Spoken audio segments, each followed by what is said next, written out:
So we're now going to take a look at completing an action. So we're viewing an action at the moment, and the first thing that we get to at the top is the action details section.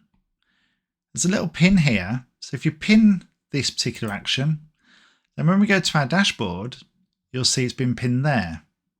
Click on that to get straight into those actions. So if there's anything that you want to focus on, you can use those pins to do that. We see the action ID in the description there, so that's the action description. And then we see all of the information relevant to this action. So which plan did it belong to? Which line or thing within that plan?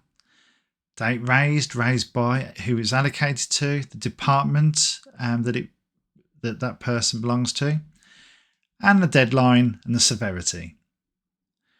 Now we have this edit button here, but this edit is only limited to administrators and the person who raised this action, so they can change any of the settings. We also have a little drop down here where we can view who's changed it, what did they change, and then we can delete this action if you're an administrator. So this is a simple action. So we can see here in the action resolution, we've just got to put some comments in if we want to. We can also record the progress of the action. Now, if this action has multiple steps, we can create an action plan task. So when you add your action plan task, you can add a number of actions. Step 1, step 2, step 3. And you can reorganize them by dragging and dropping them up and down.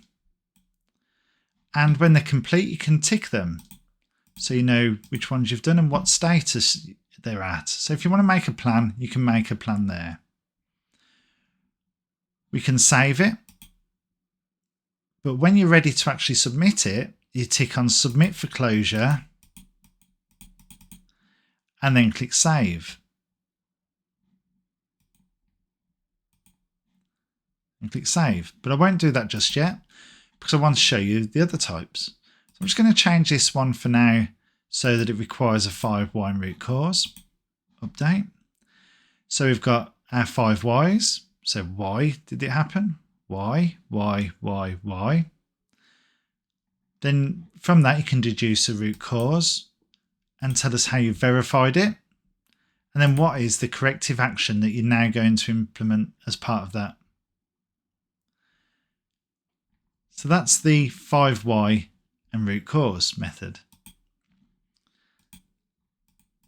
And then we also have the, so we've still got those two options, but it's only those two that actually give you some text to actually complete. So another thing you can do is if you have updated documents in the system, in the document management system, you can find that document.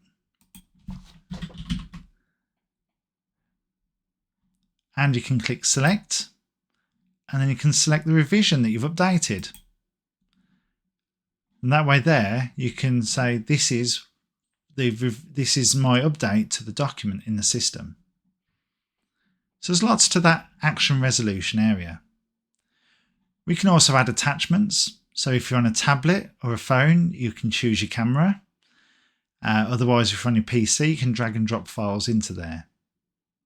You can also link to documents on the internet or on your SharePoint systems and just attach them all into this area.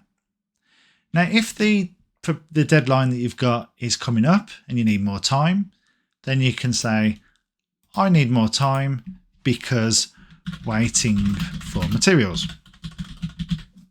And you submit that, and then the raiser will get an email and it will show on their dashboard for them to approve or reject that timing plan.